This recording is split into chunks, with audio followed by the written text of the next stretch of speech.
all want to make money by doing something we love. If you could turn your hobby into your job, you'd never work a day in your life, right? Welcome to Hobby Hustle, the ultimate podcast where collecting passion and business collide. Now, here's your host, Zach Nygett. Welcome to episode 19 of Hobby Hustle. What is going on, everybody? I'm so glad that you're here with me. My name is Zach Nygett, and thank you for taking time to spend with us. If this is your first time tuning in, welcome. No matter if you're a new listener or you've been listening for a bit, please be sure to like, subscribe, rate us, and of course, share with your friends. Also, if you're watching on YouTube, please leave a comment to share any thoughts or suggestions you have. I greatly appreciate your support, and I hope you enjoy the show. Today's guest has blended his childhood love of collecting and his passion for sports and culture with his natural talent as an artist. Over the past 30 years, his creative works include penciling, drawing, inking, airbrush, and painting, from realism to abstract. He's created a unique style that blends pop culture and sports with his artistic vision. While his paintings stand on their own, it's his multimedia pieces in which he incorporates actual memorabilia from the subject that really stand out from the crowd. I had the opportunity to meet him and see his work in person at the 2024 National and was blown away. You can find him on Instagram at Murray_Henderson or his website, murrayhendersonart.com. I'm honored to welcome a supremely talented artist, Murray Henderson, to the show. Murray, welcome, my friend. How are you today? Oh, great. Thank you very much for having me. Well, thank you for being on. I'm honored to have you spend time, and you're sort of a pioneer because you're the first true artist that we've had on. We've had some sort of mixed media people as far as, card artists, but to put paint and pen on canvas is something unique for the show. So I'm excited to share your story with the viewers. Oh yeah, great. Thank you. I'm honored. Heck yeah. So I know you've been busy, but are you able to share with us sort of anything that you're currently working on, some pieces or something? Yeah, actually the big one right behind me here, this is a huge piece. And it's actually the Sistine Chapel of sports. Wow. So the Sistine Chapel ceiling, and it's 120 inches by 70 inches. Wow. And yeah, it's going to be hanging upside down in Miami at Art Basel. So very cool. Like that's really cool. Yeah. Is that all oil painting, or are you using other techniques on that? No, this is my airbrush and acrylic. Basically, I use just everything to get it looking the way I want it to look. I love it. That is amazing. That is amazing. Well, so for many of our listeners, your name will be a new one. So could you tell us a little bit sort of about your early years, where you grew up, and sort of how you got started in the art world? Okay. Yeah. Well, when I grew up, I'm Canadian, so I grew up in Canada, obviously. And I was at a grade 8 level in kindergarten for art. So all the teachers knew that I had something special. So I've always been an artist. Okay. And later on in life, I actually worked in the card industry for a company in Canada in 88 to 91. So kind of the boom. Cool. And got into the cards, but I always collected cards anyway. And I saw other artists that were making a living painting sports, and I said, hey, I can do that. And that's exactly how I got into it. So okay, very cool. And as far as your techniques and stuff, have you just dabbled and picked it up self-taught? Did you go to art school? Sort of what is that history of how you developed sort of these different styles? Yeah, I basically I'm all self-taught. I did, however, go for a week-long course for photorealism with an artist called Drew Blair. He's in North Carolina, and he teaches airbrush realism. And it was the best thing I've ever done. So I can pretty much airbrush a painting to look like a photo. It's just too tedious, so I don't want to do that anymore.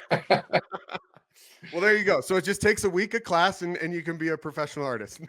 Well, this guy's the best teacher. If anyone I'm wants kidding. To That's awesome. That is really cool. I mean, your work speaks for itself. And obviously, while it might not be photorealistic, it's still pretty amazing, man. So you'd mentioned that you were into sports and collecting. Can you sort of tell us a little bit about your love of sports and collecting and how that sort of all come together to where you're at today? Well, I grew up in a sports family. Like my grandfather, my father, all my uncles, they all played lacrosse, hockey, football, and I played junior hockey myself, and dabbled in some lacrosse as well. And basically, when I was little, my brother and I'm the oldest brother. Okay. We started collecting hockey cards, and it was kind of a fight on who gets whoever. It was always a fight, and basically I started way back when I was only probably about 4 or 5 years old collecting cards. And the big story about that is we had a huge collection, and I was a Wayne Gretzky fan because my father got me into reading about him before he was even a pro. It was Okay. all over Canada. This kid was going to be something special. So Yeah. when he finally made it, I traded all my friends for Gretzky cards, and I had so many of them. And my brother and I shared a room at the time.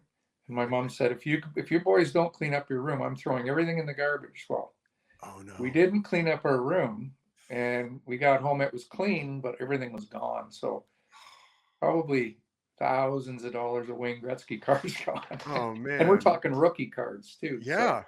Oh, but well, I'm sorry to hear that because yeah, those are obviously very valuable today. But yeah, serious life lesson learned, I guess, right? exactly. Yeah, yeah. That's But awesome. we also collected, like my brother and I, when we were really little, we'd go up to the convenience store. Our grandfather would just reach in his pocket and give us a handful of change, and we were buying any kind of cards. We were buying monster cards and Planet of the Ape cards and just anything like that. We just Yeah. thought they were cool. So Totally. yeah, That's awesome. Well, I love that you have, blended that passion for sports with your artwork, obviously. And now they're not cards, but they're definitely collectible pieces of artwork. So yeah. that's cool to see that come full circle. Yeah, yeah. And I mean, I do, a bunch of cards as well on my art. Like, and that's kind of the one that really made me excited. Like, I like doing popular cards in my style, and we Hmm. keep them very low. For we keep them very low numbers, 5 or under. That's it. That's all we ever do. So they're just as much a collectible or more. I mean, Yeah. when you think about it, the Gretzky cards are what, there's 10,000 of them graded or something, and Yep. I have my Jaclays. There's only 5 of them. That's right. So Cause you have like the LeBron RPA, the Gretzky rookie, like you had some of those on display at the National of the cards themselves. Yeah. That's very cool. exactly, yeah, Yeah. yeah, and some of them, what we're doing now too is we're incorporating the actual cards into the card piece. Okay. So the big exciting one that I believe is going to be in Miami is we have the Lou Gehrig Gaudy card that I Oh, did in wow. my style, and one of my clients or customers who's become a friend had an actual autographed Gaudy card No way. that we are actually putting into this piece. That's incredible. So that'll be like mounted within the canvas or whatever the medium is? Yeah, yeah. So when I do that stuff, I don't wreck the integrity of any of the memorabilia. We do it with a special encasing, and so he actually handed it over to us in Philly at the Philly show, and it was like, "Are you sure you want to do this?"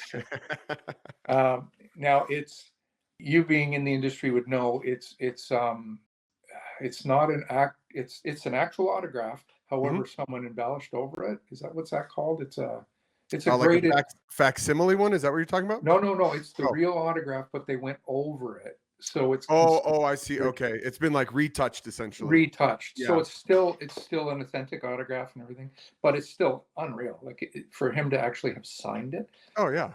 So it's gonna be a huge piece. I think someone is gonna see that and want it for Yeah. sure.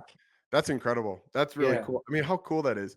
So, speaking of that, you mentioned you put, the actual pieces into your art, but you've been able to blend not just sports, but pop culture, Mhm. which is incredible because you had like a Tupac piece that I saw, and I've seen that you've done other musicians or famous, people within history.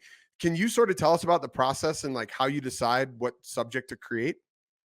Well, you know what? A lot of people tell me what they want me to paint. Like, I'll get commissions for it. Hmm. However, I try to keep it so it's all the iconic people. Like, I mean, you know how it is. I mean, I see behind you there, you got a guy named Jordan. I don't know. He's okay. Yeah, but like, it's all iconic people. I mean, there's Eddie Van Halen. You have Jimi Hendrix. I have one of Al Pacino, Scarface. Oh, So cool. it's, and Godfather. All the things that are really iconic is what I try to create. Um, and it just resonates with everybody, right? Yeah, Everyone gets those people. So that's what I do. totally. Yeah, and of course, whenever I'm at a show, whether it's the national or anywhere, everyone's telling me who I have to paint or who I should paint. So I get a lot of ideas from a lot of those people too. So I was just going to say, so is that a lot? Is it from influence from the outside, or is that just your personal inspiration of things that you connect with? Sort of like what's that balance that you sort of have come to? Well, for me, like playing hockey and up to junior level and being competitive, and I played Yeah, a little college hockey too, and I know what it was like on the bus trips and the real deal. the grind. So Yeah. yeah, so what my first collaboration with athletes was actually with the Hanson brothers from the movie Slapshot. Oh wow. And Okay. it's because like us Canadians, I mean, every bus ride, it doesn't matter how old you are, we're watching Slapshot. Yeah. So that's what I always think, who would want something in their house? What would they want?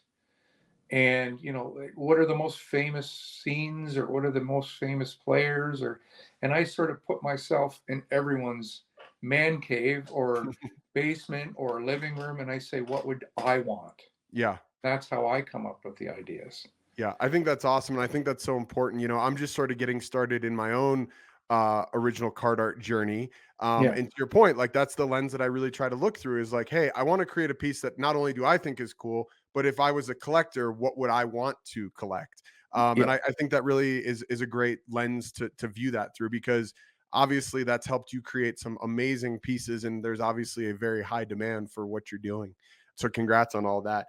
yeah. I'm curious too, again, just going back to this memorabilia piece, like that stood out to me so much. Not that your standalone, art pieces aren't beautiful, but the pieces that have an autograph or a shoe, or you had that Gretzky piece that actually has a stick that he scored a goal with. Like that's incredible stuff. What sort of gave you that inspiration or made you decide to start, incorporating memorabilia into your pieces? Well, basically, we started with the Jordan shoes, and I just no, actually not that. It's a I was wearing a Michael Jordan jersey at an art Okay. show in Okay. Chicago, I and love it. my wife said, "You're not wearing that. You look horrible. Like you're too fat for that." But, like it was one of those. Yeah. So a guy said, "Why don't you just incorporate it into one of your pieces?" So you know what? That's what I took it home, and I actually incorporated the jersey into a piece, and it got so much attention at an art show that I said, "Well, why don't we do some shoes?" And it started from there. Like I was putting hockey skates and old equipment in pieces back in the '90s, Okay. just to give them a 3D look. Sure. However, this next level that I started, my agent Paul, he actually has a great memorabilia collection, and he's the one who had that Gretzky stick lying in a bedroom on a floor. And I said, why wouldn't we put that on a piece and and create something completely incredible? And that stick you talked about was Gretzky's second career hat trick, game That's used autograph unbelievable. stick, Crazy. and he only got two hat tricks that year. And so we actually put the goal on there. I hid, the actual goal. I found old photos, and I made it so the stick fit perfectly, and that to me is the start of that big memorabilia run. Mm-hmm. And then we got some autographed game used floors, Michael Jordan, and the floors are in two pieces. And then the newest one I just finished was Kobe, and it's game worn autographed shoes, both of them. And And you have both of them in the piece. yeah, Very cool. so So is like that all through Paul that you're acquiring this, or it's just from, what you have an opportunity to get a hold of, or how does that work? yeah, with both kind Okay. of like I've got some things too, like I have game used things, but Paul had a lot of good collection that I said, like, let's start using this stuff. It's sitting in closets and in cupboards and under beds, and I've heard that from almost, I'm gonna say 90% of the people, like at the National, even said, "Oh yeah, I got a collection. Sure. Uh, it's in my closet at home, or it's in a safety deposit box." And so that's where I said, like, this is a great way to display it if you have the room. It's a prime way to show it and be very proud to show it. Yeah. And not only that, but it adds the artistic value to it as well. So like art is the number one, investment in the world, even above real estate. Mm-hmm. So if you combine memorabilia and art, you're kind of double dipping. So Oh yeah. I mean, like I said, when I walked by your booth and I had seen your work, on the internet and things like that over the years, but when I got to see it in person, and especially those memorabilia pieces, it's just, to your point, it takes it to a whole nother level. It's really, really impressive stuff, and it's just so cool that you're doing that. And obviously, I know that you had your live paintings going on there, which drew yeah, attention, but man, your booth was busy, so you're definitely yeah. doing something right. Well, yeah, and I think that's the most important thing is a lot of people see my stuff online or on Instagram and yeah, well, that's cool, whatever. Yeah, You have to see it in person to understand the layers and the texture and the size. yeah. I've heard that a lot as people say, "Oh, wow, I can't believe how much different it is in person." So that's the important thing for us artists is we got to get it in front of people, Yeah. so they can actually see it live. Yeah. Yeah, And totally. yeah, and me Thinking painting. about seeing it live, I'm curious, like, just because a lot of these pieces are very large, right? This isn't like small. Like, do you do any smaller scale stuff? Like, for instance, if someone gave you a ball or something, like, would it have to be large? Is that sort of your preferred method, or would you be willing to work on a smaller scale? I've done like smaller ones as well. I mean, Okay. a lot of people don't have the room for big pieces. Sure. Uh, However, the guys who are going to collect some of these big pieces are, they have the room or their offices or, Yeah. and like I've done some like 18 by 24s. Okay.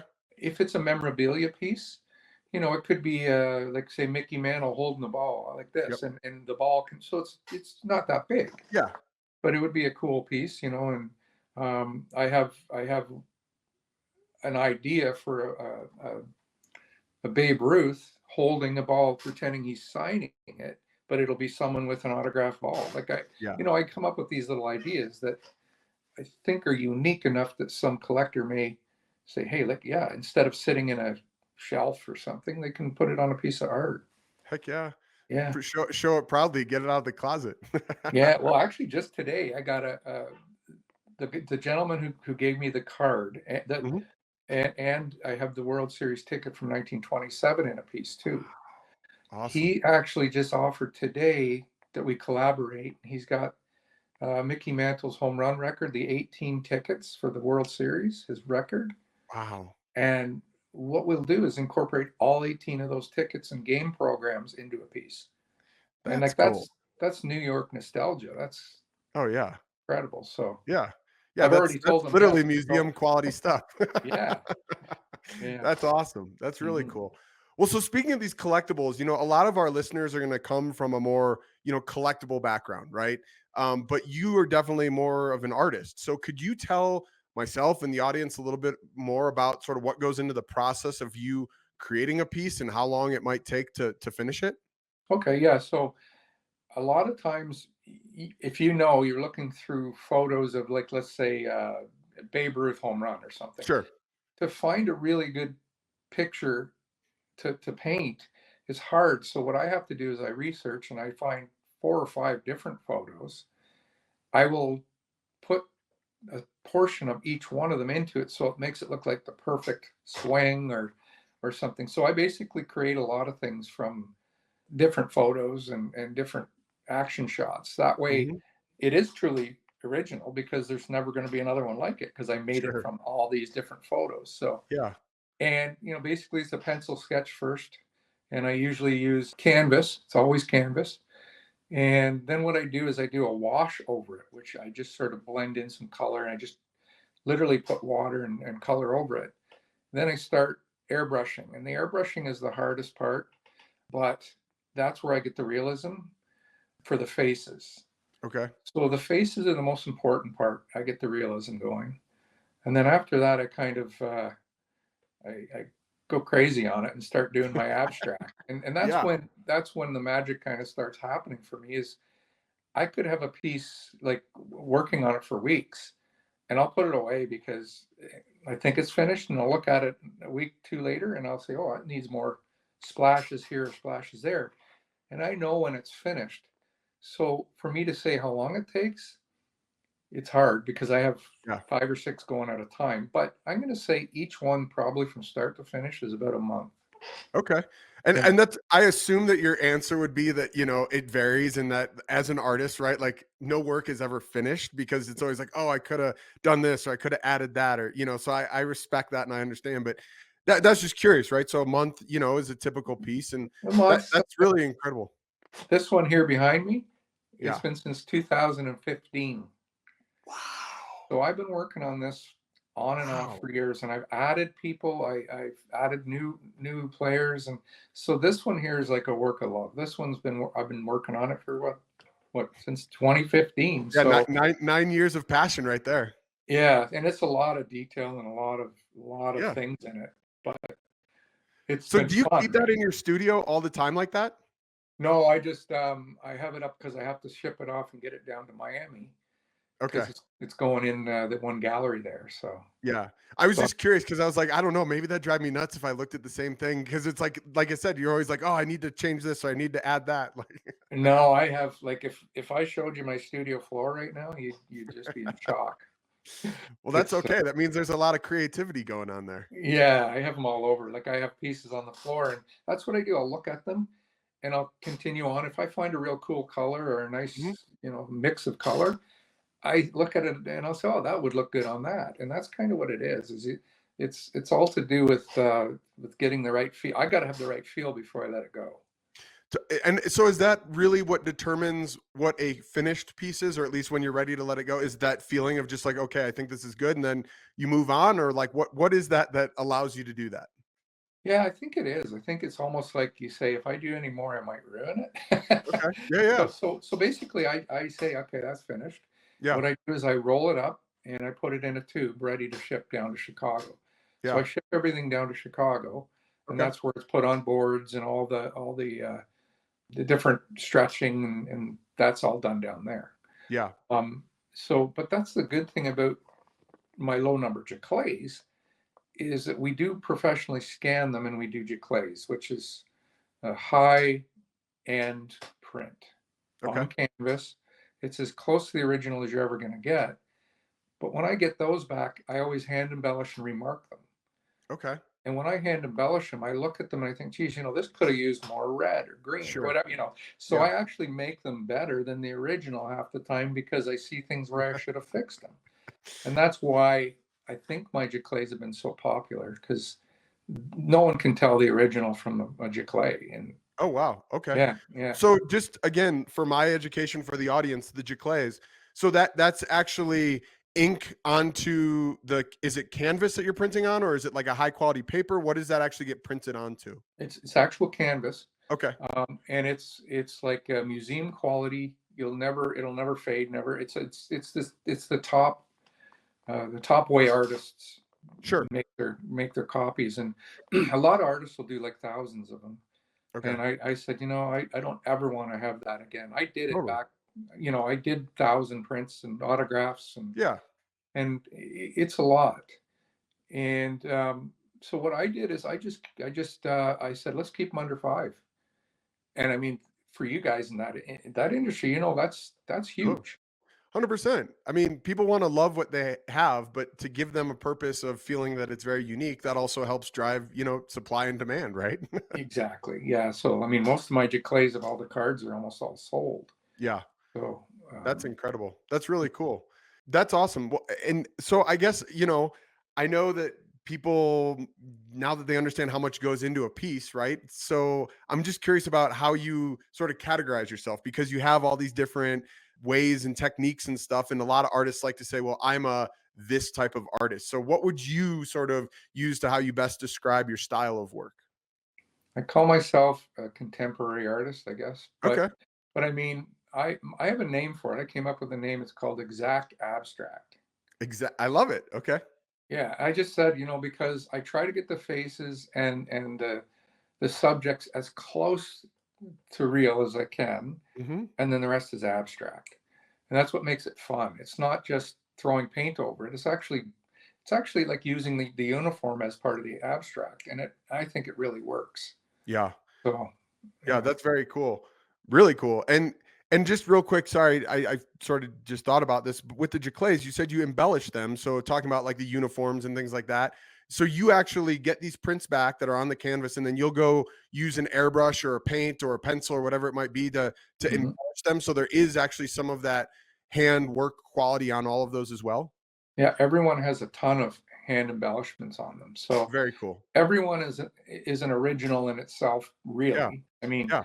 and numbered out of 5, and then we put the certificate of authenticity on it, and so we do it up, and some have maybe a little more red in it, and someone with a room, there could be two right side by side, and they pick the one with red because of their house, Yeah. and so everyone is totally different, and that's what's Yeah. really cool. So Well, and it's cool, like I said, that you do that hand embellishment. So they are, original pieces of work, which is yeah, separates you maybe from some other people, right? That just will do their giclées, print them and sign them, and it is what it is. Very yeah, cool. yeah. Mhm. Well, as I'd mentioned, I was blown away when I had the opportunity to see your work in Cleveland at the National. That was a really impressive booth. And I know that you've been to other top shows like Fanatics Fest, some shows out east. Can you talk to us a little bit from a business perspective, how those shows have helped you?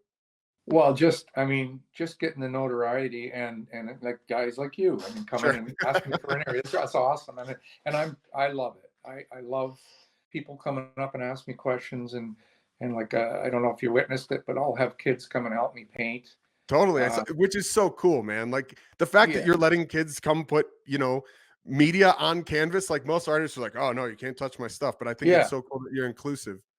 yeah, and that really helped me because a lot of parents and a lot of people like that. I mean, it's I'm not some guy saying no, you can't touch it. No, come Right. touch it. Like, Yeah. this is abstract. So I don't let them go near the faces usually. But no, what it did is it got me in like I met Michael Rubin because of my artwork, Yeah. and his wife actually commissioned me for a birthday present for him. Very cool. So it's a huge piece. It's probably one of my favorites I've ever done, and it's in his office in New York City. So um, and from that I got a commission through Michael Rubin and for Desiree Perez, who is the CEO of Rock Nation. So there's Hmm. one hanging in her place, and then that just it sort of goes from there, and people start coming on board, and I've had a few athletes come up and they want pieces done. Like Cam Newton was talking to me quite a bit at Fanatics Fest about the Cool. problem, and so And I saw DJ Khalid had a piece that you did. yeah, and our booth in Fanatics Fest was right below they had the big 40/40 club, and they Yep. had their patio set up right above us. So the whole time they were right there. That's And I awesome. had the one of him that I did a few years ago of his Nike collection, Hmm. and I just held it up and showed him, and he just went, "I'm coming down," and he came down, and it was nuts. The Yeah. crowd just, but it was really nice of him to come down and acknowledge. And I probably should have had him sign it, but it was just such a nuts Yeah. time. Organic moment. Yeah. But I mean, his handler did get our contact and everything. So and just meeting, like the NHL came up to me and they're interested in using me for some certain events, and I'm calling, having calls with different companies and different places, card companies. They're all coming after me for some stuff, and that's just because of these shows. So Yeah. it's so important to get out and be seen. Hmm.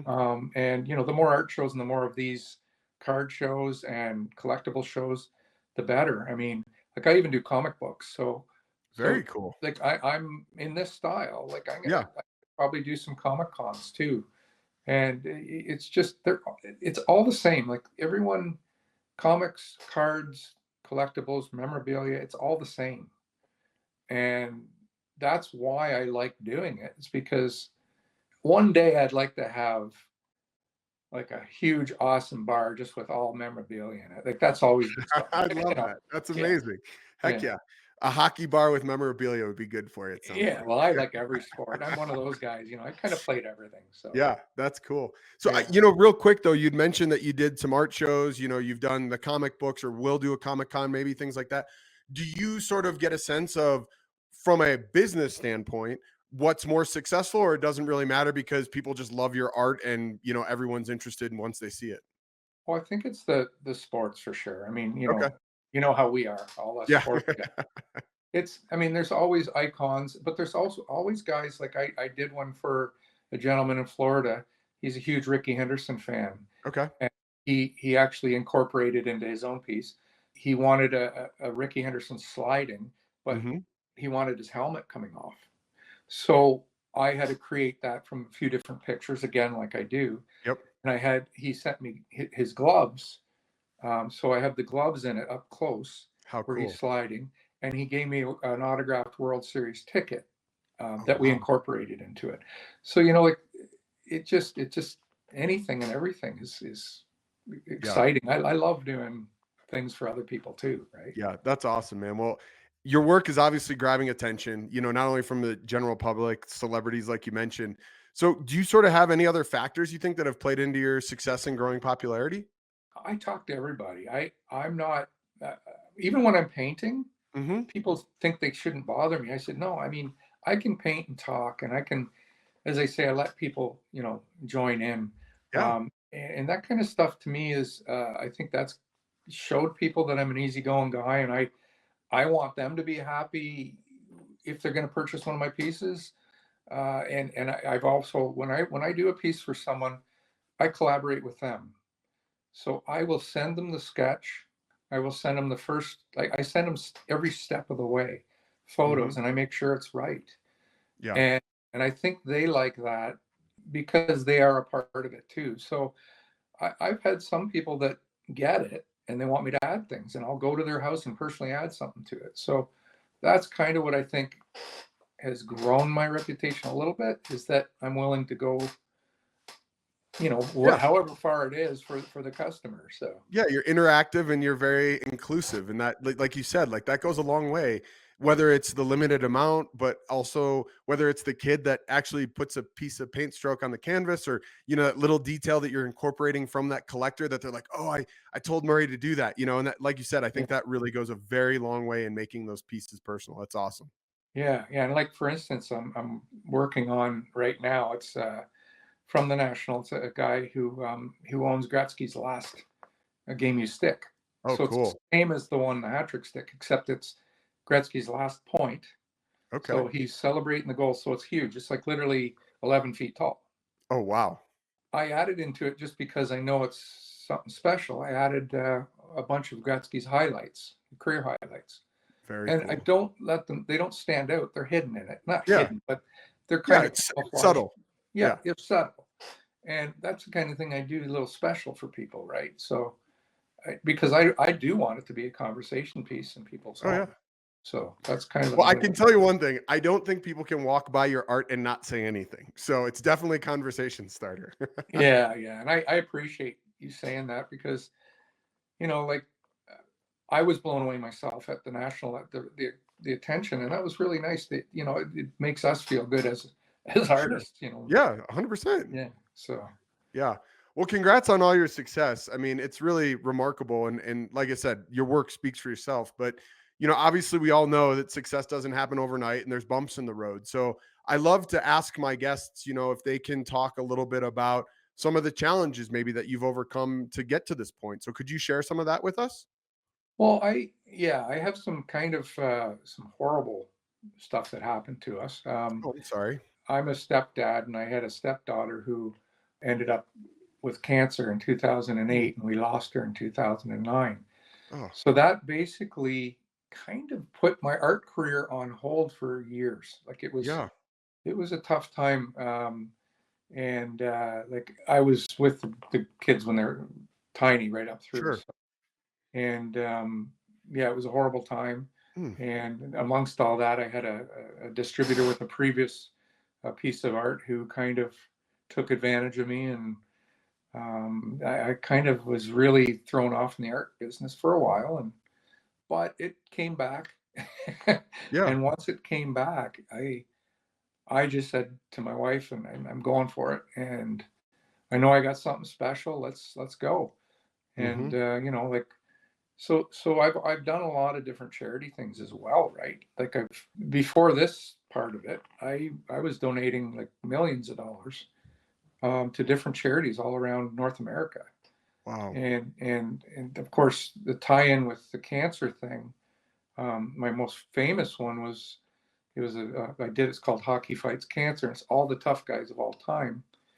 And it was my choice of who they were. Sure. And I actually got 11 of the guys to sign it. And it went viral before it went to all the newspapers. It wasn't like a print viral, not internet viral. Print viral. So it was very successful. And it was all, and I was happy to be able to donate money to Hockey Fights Cancer, and done a lot with childhood cancer, lymphoma. That's what she had, Hodgkin's. So things like that make me proud as well, that I was able to get back into it and do some good as well. So well, I'm so sorry. My condolences, obviously. I had no idea about that, but it sounds like you really took a major negative and dark spot and turned it into a positive in terms of how you've been able to, help others through your artwork, which is really incredible. Do you sort of have, is it anyone can reach out to you, or is it just these specific sort of cancer, research foundations or charities? Like, tell us a little bit more about that, charitable mission that you have.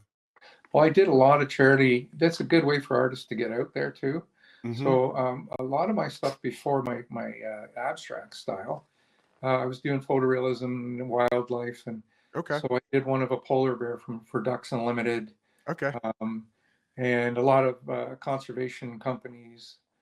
So what I do now for a charity is, if someone has like a golf event or anything, what I do is I ask for my costs, and or we split whatever it goes for, just because I donated so many over the years, and I do have to get something out of it now, which I hate doing, but I also have to make a living, so that's the tough part. But 100%. And that's what I do. So any charities, I'm really happy to help, and as long as I'm able to get something out of it for my time, that's all it is. And usually these things at an event, live auction, they go pretty high. So, I can only imagine. So it's good for the whoever does it, right? No, that's really cool. And listen, I don't think, as an artist myself, and I've started to have some conversations about, different things, but you need to be compensated for your time, and there's no reason to feel guilty at all, even if it's for charity, to say, hey, cover my time, and then you guys take the benefit of the work that I produced. And I think that's pretty fair, Murray. So you're doing good, man. That's awesome. I do too. It's just, I'm one of those guys. I don't want to, I don't know, feel greedy. I don't want them to think I'm greedy or anything. It's not that. It's, that's what it is. No, 100%, 100%. That's really incredible. So, you've had this amazing journey. You're still on it, obviously, and I feel like you're only gaining more momentum and steam. But I would love to ask you to sort of reflect back, right? You've obviously had some bumps in the road. You've had this run of success, and your journey's truly been an amazing one. But sort of, what's been your favorite aspect about being a professional artist? Well, basically being out there, seeing the reaction to my stuff, and being able to talk to people and just meet so many incredible people. Like, I mean, you meet every walk of life, and that's what's really cool, is just being out there. And I guess it's gratifying for me, because I sit in a studio painting and I'm creating things, and it's the hardest part is when you have to give it to someone. Hopefully they like it. And when it's at an art show or the National, and people are coming by saying, well, I've never seen anything like it, I love it. That's so gratifying. And that's my favorite part of it. I think just seeing reaction and hearing that people actually like what I'm doing, that's what it's all about, 100%, man. 100%. Well, I love to hear that, you're able to make an impact on people's lives, and people are loving your stuff. And like you said, that is probably the single most rewarding thing. And even if it's not the live reaction, it's the fact that someone's willing to pay for something you've created, that's also like so validating, Oh, that's the best part. Totally. So let's look to the future real quick. Sort of, what are your goals for the next 12, 24 months? Like, is there any specific projects or things that are upcoming that you're really looking forward to? Well, I mean, this Miami thing it's incredible that I've been invited to 2 different galleries. That's congrats, man. BASEL. That's amazing. I mean, Art Basel, the biggest art show in the world. 100%. So we're going to be at one gallery. I'm flying down November 10th until the 18th, and that's the opening of the first gallery. And it is a sports only. It's all to do with sports art, which we're kind of pushing the envelope down there in Miami, but that's exactly what they want to do. Yeah. And I don't have the exact particulars and address and everything, but maybe you can put that in the. For sure. We'll put that in the description to make sure that people know where to find that. Yeah. And the other one is actually a 2 or 3 day event, and it's to do with sports people. Like basically they're going to have a whole bunch of information for entrepreneurs in sports and after sports, and they're having different people talking on stage, and it's a big deal because I think Dwayne Wade's going to be a part of it. Oh, awesome. And some big name people. So you may want to wait on that one too. I can get you that information. Okay. Well, whatever you can and want to share, Murray, I'll make sure to include down in the show notes and in the description, because that's really cool. And how fitting, right? Sort of full circle. You said a lot of your work goes to Chicago. You're going to be in Miami. So you got Dwayne Wade, who's the Chicago kid and the Miami legend, man. I know. And, that's awesome. And what I'm going to do, I'm hoping, is whatever athletes are available there. I'm working on one of the women's basketball as well. Oh, cool. And we're going to have all these. So in this one gallery in Miami, I'm going to be working on pieces, but every single person that comes through the door is going to be encouraged to help me with it. That's incredible. So like we're talking, hopefully 1,000 people are going to either sign their name or drip some paint or something. And that's part of this program. We want to have everyone involved.